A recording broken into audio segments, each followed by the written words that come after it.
वज़ीर-ए-आज़म नरेंद्र मोदी का वज़ारत सेहत के वेबिनार से खिताब। कहा, गुज़श्ता 7 बरस से सेहत की देखभाल के निज़ाम में इस्लाहात और तब्दीली की हमारी कोशिशों को वुसअत देना है। ये बजट आम बजट में 2 लाख आंगनबाड़ियों के साथ साथ बुनियादी सेहत के ढांचे को मजबूत करने का किया गया है इल्तिज़ाम।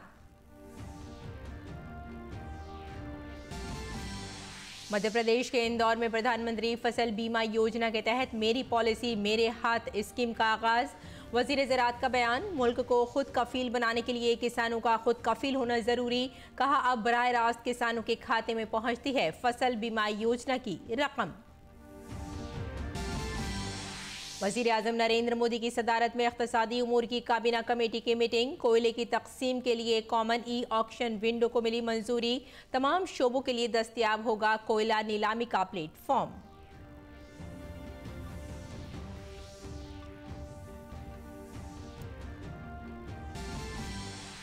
उत्तर प्रदेश असेंबली इंतखाबात के छठे मरहले के लिए मुहिम तेज। बीजेपी सदर जेपी नड्डा की कुशीनगर में इंतखाबी rally. Congress general secretary Priyanka Vadra का महाराजगंज में इंतखाबी रैली से खिताब।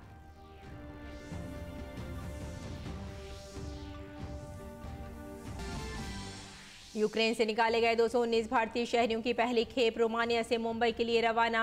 वजीर खारजा ज़ाती तौर पर कर रहे हैं निगरानी। दिल्ली और मुंबई से एयर इंडिया की आज से बुखारेस्ट और बुडापेस्ट के लिए खुसूसी परवाज़।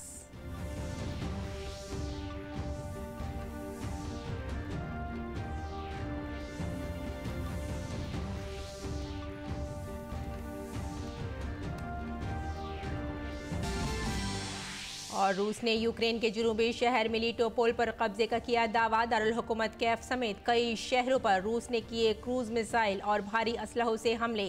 पोलैंड, रोमानिया, हंगरी और स्लोवाकिया पहुंचे हजारों यूक्रेनी शहरी।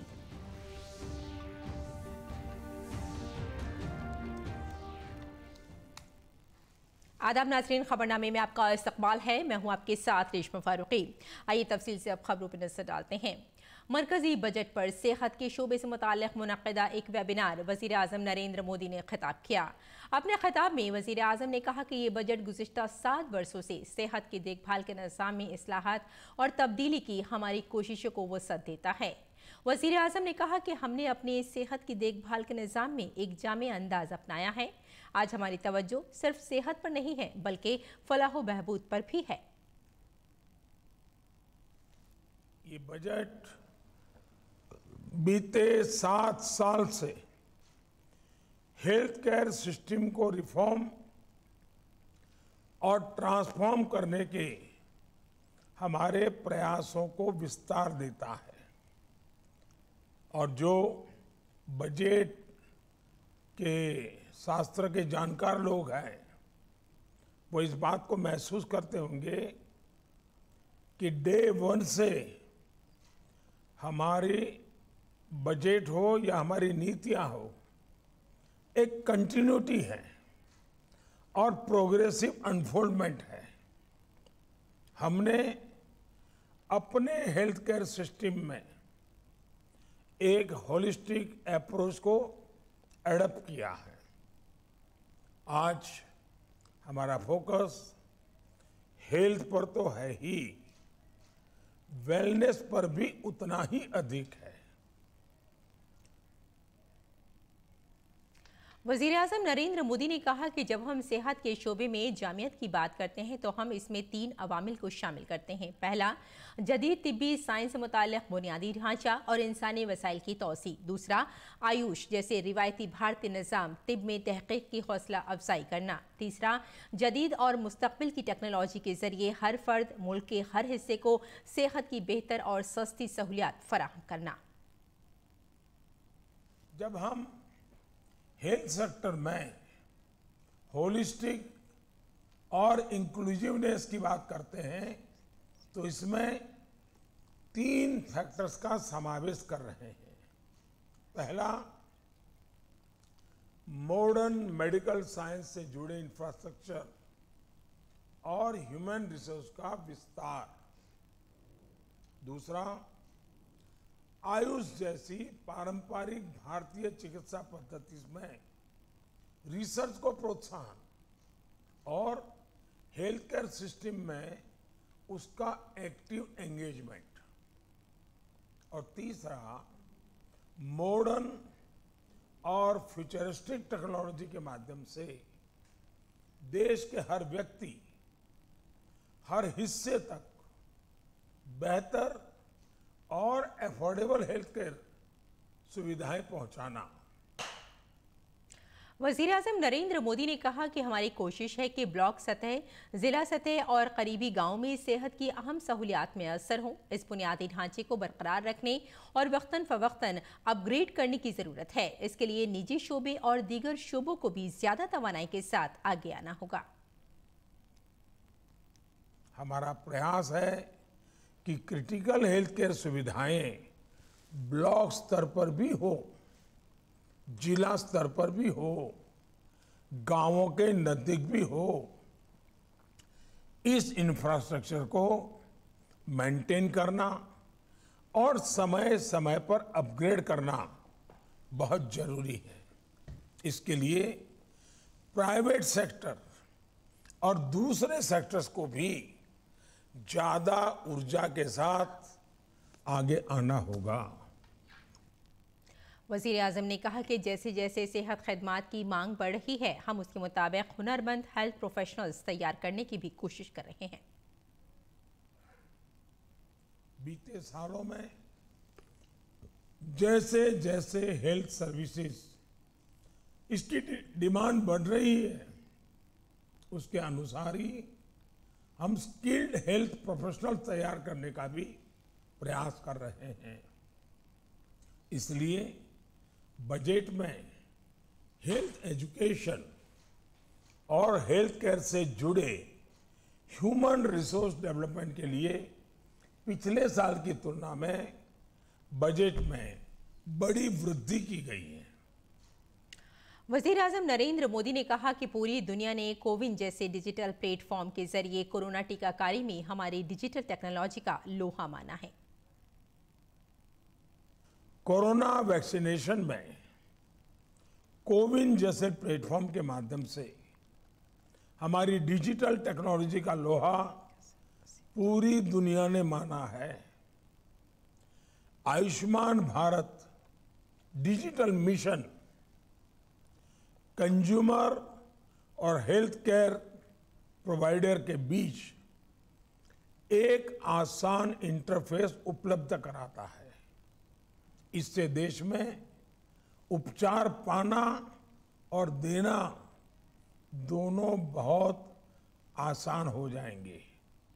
इतना ही नहीं, ये भारत के क्वालिटी और अफोर्डेबल हेल्थ केयर सिस्टम की ग्लोबल एक्सेस भी आसान बनाएगा। अगली खबर की जानिब रुख करते हैं। वज़ीर-ए-आज़म नरेंद्र मोदी की सदारत में काबीना कमेटी बराए इक़्तिसादी उमूर की मीटिंग में कई अहम फैसले लिए गए। कमेटी ने कोयले की तक़सीम के लिए मुश्तरका ई ऑक्शन विंडो को मंजूरी दे दी है। इसकी मदद से तमाम शोबों के लिए कोयले की नीलामी के लिए एक मुश्तरका प्लेटफॉर्म दस्तियाब होगा और कोयला तमाम खरीदारों के लिए एक ही कीमत पर नीलामी के लिए दस्तियाब होगा। इससे सिस्टम की कारकर्दगी में इजाफा होगा। इस कॉमन ई ऑक्शन विंडो की मदद से मुल्क में साफ कोयला तकनीक तैयार करने में भी मदद मिलेगी। और प्रधानमंत्री फसल बीमा योजना के तहत मध्य प्रदेश के इंदौर में फसल बीमा पॉलिसी की तकसीम के प्रोग्राम का आगाज हुआ।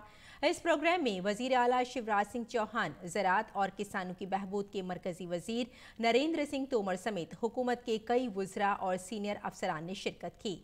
इस मौके पर नरेंद्र सिंह तोमर ने कहा कि 2003 से पहले रियासत में किसानों को फसल बीमा की रकम के तौर पर 100 से 200 रुपए मिलते थे, जबकि बीजेपी हुकूमत में इसमें गैर मुतवक्की तौर पर इजाफा हुआ है।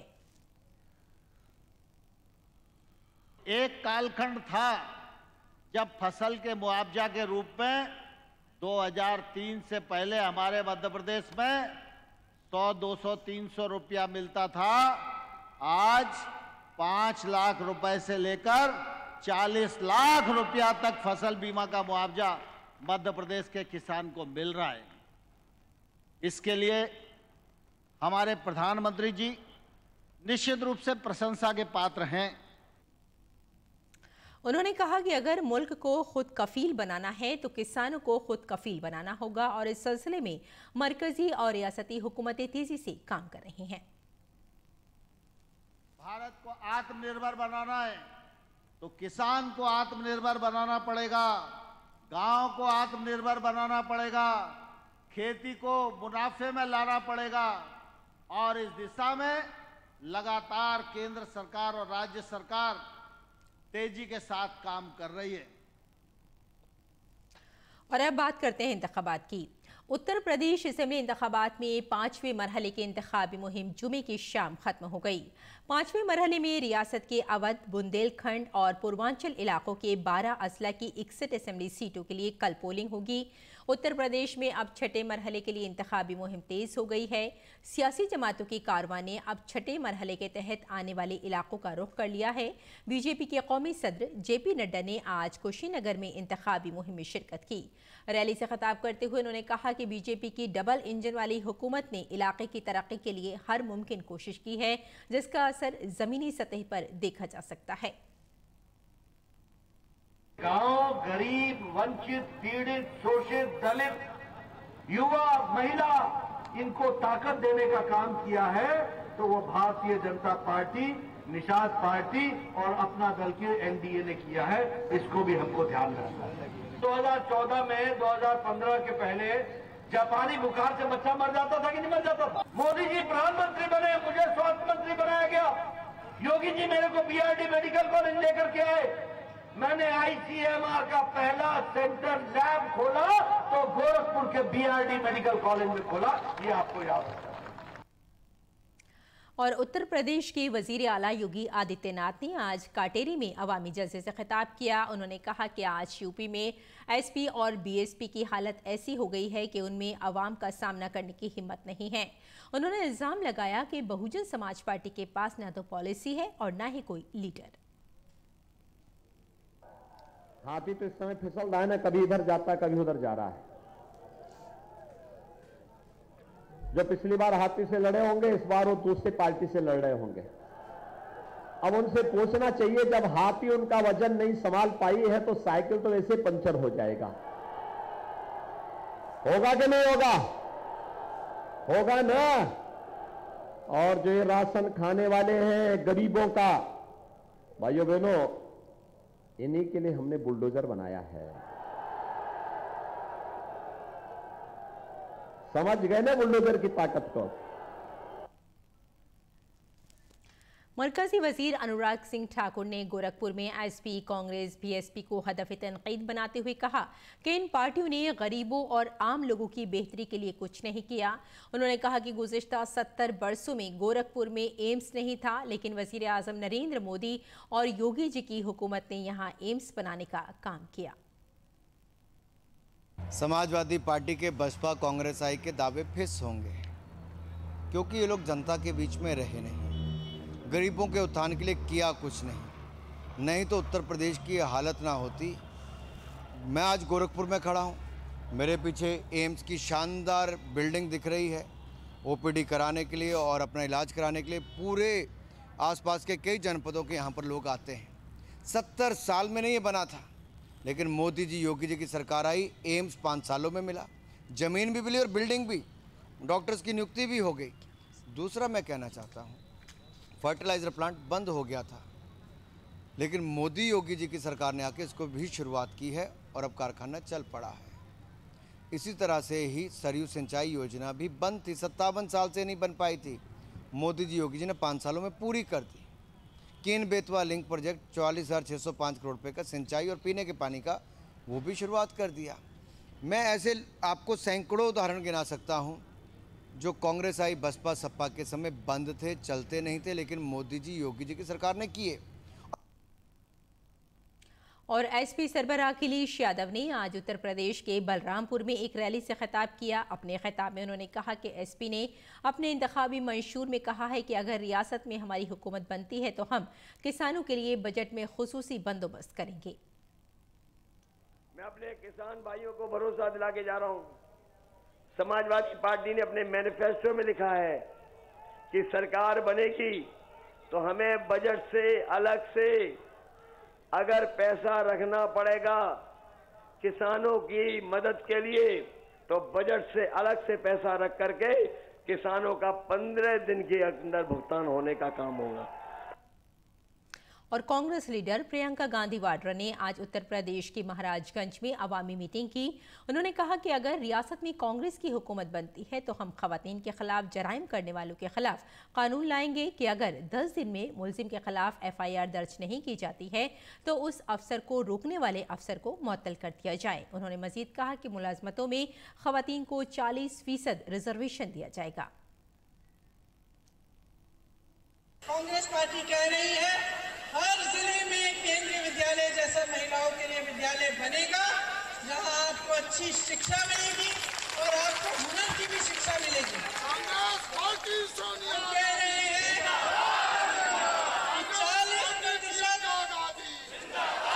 40% रोजगार सरकारी बहनों को मिलेंगे। और सदर जमहूरिया रामनाथ कोविंद ने कौमी तालीमी पॉलिसी की सताइश की है। सदर जमहूरिया ने कहा कि नई पॉलिसी में डिजिटल तालीम का बंदोबस्त किया गया है। इसका नतीजा ये है कि कोरोना के दौर में तालीम का शोबा कम मुतासिर हुआ। इसके साथ ही सदर जमहूरिया ने तेजपुर यूनिवर्सिटी में कॉन्वोकेशन तकरीब के दौरान निस्फ से ज्यादा लड़कियों के कामयाब होने पर खुशी का इजहार किया। The National Education Policy 2020, which was released during the pandemic, contains a specific focus on digital education with the help of technology. With a view to making higher education more accessible, the central government has decided to establish a digital university to provide access to students across the country for world-class quality, universal education with personalized learning experience at the doorsteps of students. और वज़ीर दिफा राजनाथ सिंह ने आज Delhi university के convocation तकरीब से खिताब किया। वज़ीर दिफा राजनाथ सिंह ने कहा कि दुनिया के दीगर ममालिक के मुकाबले मुल्क में यूनिकॉर्न की तादाद में काफ़ी तेज़ी से इजाफा हो रहा है। पहले देश में कोई स्टार्टअप इकोसिस्टम था ही नहीं, मगर पिछले 6-7 सालों में तस्वीर बदली है। आपको जानकर आश्चर्य होगा, 2014 में केवल 500 स्टार्टअप्स काम करते थे और आज आपको जानकर खुशी होगी मोर देन 60,000 स्टार्टअप्स इस समय काम कर रहे हैं। यह है भारत। पिछले साल 2021 में भारत में 44 नए यूनिकॉर्न निकलकर सामने आए और भारत के यूनिकॉर्न की संख्या अब 83 हो गई। आपको खुशी होगी कि 2022 के पहले 50 डेज में जो माने 2022 के जो 50-60 दिन जो गुजरे हैं, इसमें 10 नए यूनिकॉर्न आकर जुड़ गए। वज़ीर दिफा ने दुनिया भर की टॉप IT कंपनियों के CEOs का हवाला देते हुए कहा कि जब भारत निजात अफराद दुनिया की आला कंपनियों की नुमाइंदगी करते हैं तो खुशी होती है। आज गूगल, माइक्रोसॉफ्ट, ट्विटर, अडोब, ये IBM जैसी कंपनियां भारतीय शिक्षण संस्थाओं में पढ़कर निकलने वाले भारतीयों के हाथ में हैं। इस समय वो इसका संचालन कर रहे हैं। मरकजी वजीर सेहत मनसुख मांडविया ने आज पोलियो के कौमी टीकाकारी दिन का आगाज किया। इस मौके पर उन्होंने एक बच्चे को पोलियो के कतरे भी पिलाए। उन्होंने कहा कि बच्चे हमारे मुल्क का मुस्तकबिल हैं। जब बच्चे सेहतमंद होंगे तो सेहतमंद भारत का ख्वाब आसानी से पूरा हो सकता है। सभी लोग अपने बच्चे को पोलियो की खुराक जरूर पिलाएं।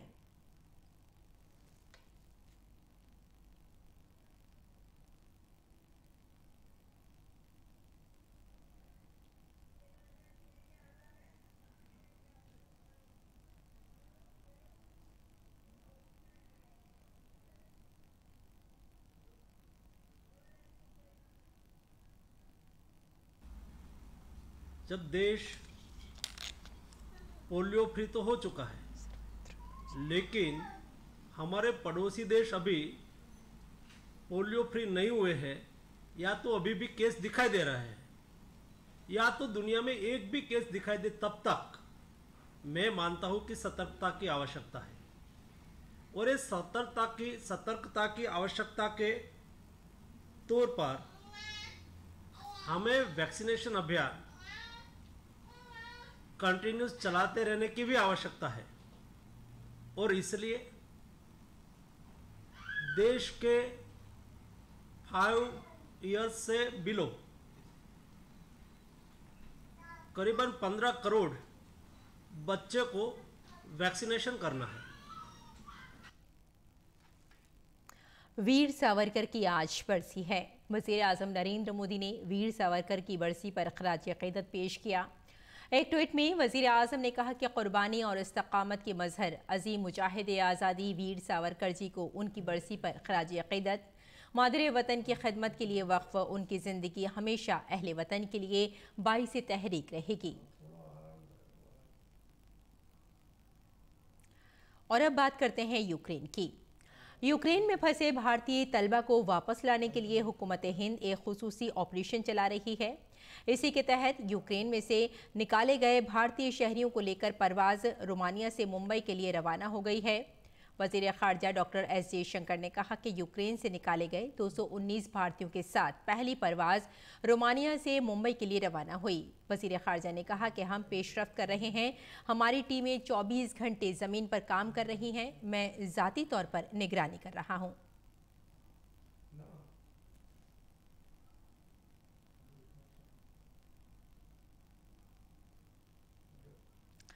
तालिबे इल्मों का एक ग्रुप हाल ही में यूक्रेन पर हमले से कब्ल वतन वापस आया था। घर वापसी पर तलबा ने हुकूमत की जानिब से मिलने वाले ताउन को सराहा और सब ने बाहिफाजत वापसी पर हुकूमत का शुक्रिया अदा किया। 23 को पहुंची हूँ इधर।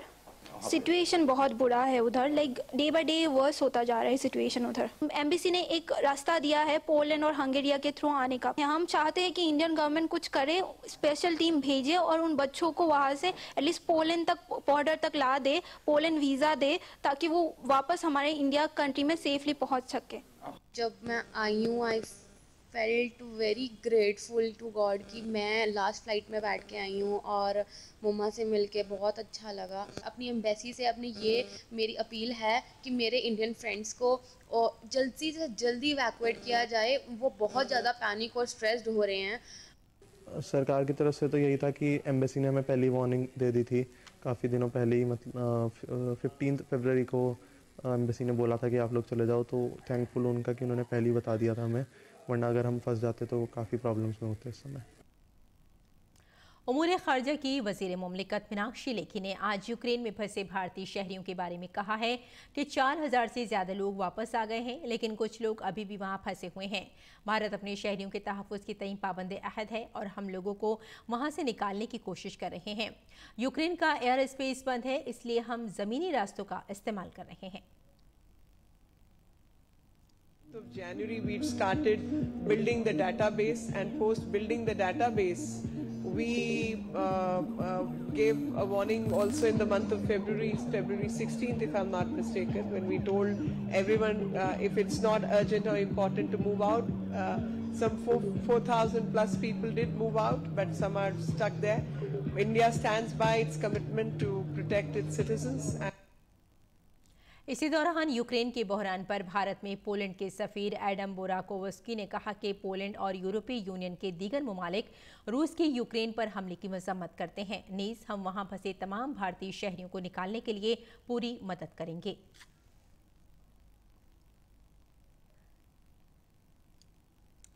रूस ने यूक्रेन के जनूबी शहर मिलीटोपोल पर कब्जे का दावा किया है। दारुल हुकूमत कैफ समेत कई शहरों पर रूस ने क्रूज मिसाइल और भारी असलहों से हमले भी किए हैं। रूसी मिसाइलों के जरिए यूक्रेन की राजधानी कैफ पर हमले के बाद हजारों यूक्रेनी शहरी पोलैंड, रोमानिया, हंगरी और स्लोवाकिया की तरफ नकल मकानी कर गए हैं। इनमें ज़्यादातर खवातीन और बच्चे हैं। इस दौरान यूक्रेन के सदर ने उन लोगों से जो जंग लड़ सकने की उम्र के हैं उनसे कहा कि वो मुल्क में रुके रहें। पोलैंड के दाखिली उमूर के नायब वजीर पावेल ज़ेफरिनेकर ने हफ्ते को रोज़ कहा कि इस हफ्ते रूसी हमले के बाद से तकरीबन 1 लाख लोग सरहद पार करके यूक्रेन से पोलैंड में दाखिल हुए हैं।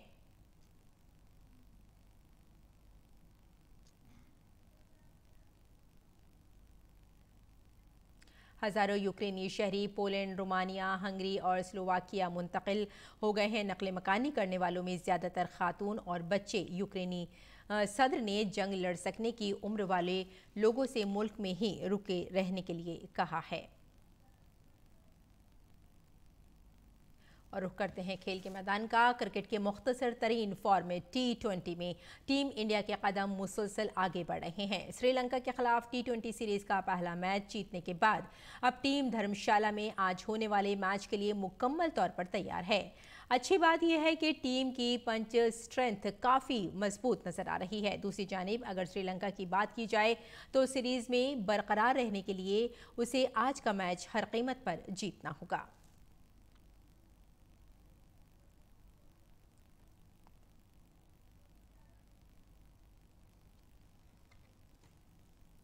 तो नाज़रीन, खबरनामे में फिलहाल इतना ही। आदाब।